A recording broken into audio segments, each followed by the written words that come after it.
राज्य सरकार ने सरकारी जमीन पर लंबे समय से निवास कर रहे नागरिकों को मालिकाना हक देने के लिए एक महत्वपूर्ण निर्णय लिया है। राजस्व मंत्री एवं पालक मंत्री चंद्रशेखर बावनकुले ने जानकारी दी कि मुख्यमंत्री देवेंद्र फडणवीस के आश्वासन के अनुसार राजस्व विभाग ने इसके लिए नई नीति तैयार की है। इस नीति के तहत वर्ष 2011 से पहले से सरकारी जमीन पर रह रहे पात्र नागरिकों को मालिकी हक प्रदान किए जाएंगे। इस निर्णय से शहरी और ग्रामीण क्षेत्रों के हजारों परिवार को बड़ा लाभ मिलने वाला है।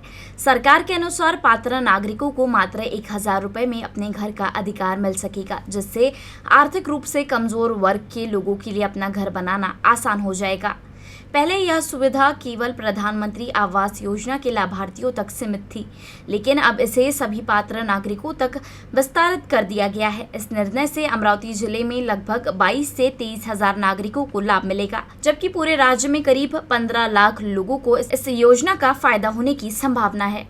मुख्यमंत्री देवेंद्र फडणवीस जी यांनी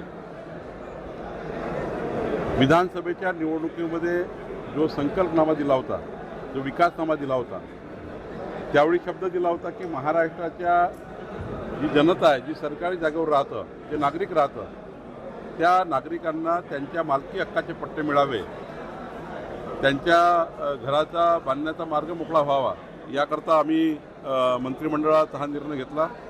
आमच्या महसूल खात्याने एकंदरीत पॉलिसी तयार केली आणि आता महाराष्ट्रामध्ये जे लोक 2011 पूर्वी सरकारी जागेवर राहतात, शहरामध्ये असतील, ग्रामीणमध्ये असतील, त्या सर्वांना त्यांचे कायमस्वरूपी पट्टे देणे आणि त्यांच्या घराची रजिस्ट्री करून देणे, केवळ पट्टाच नाही तर पट्ट्याची रजिस्ट्री करून देण्याचा निर्णय घेतला आणि 1000 रुपयात पट्टाची रजिस्ट्री होणार आहे। फक्त 1000 रुपयामध्ये आम्ही जो पट्टा मिळाला तो रजिस्टर करून देणार आहे आणि त्यामुळे या महाराष्ट्रातल्या गरीब माणसाला त्यांचं घर बांधण्याचा मार्ग मोकळा झाला।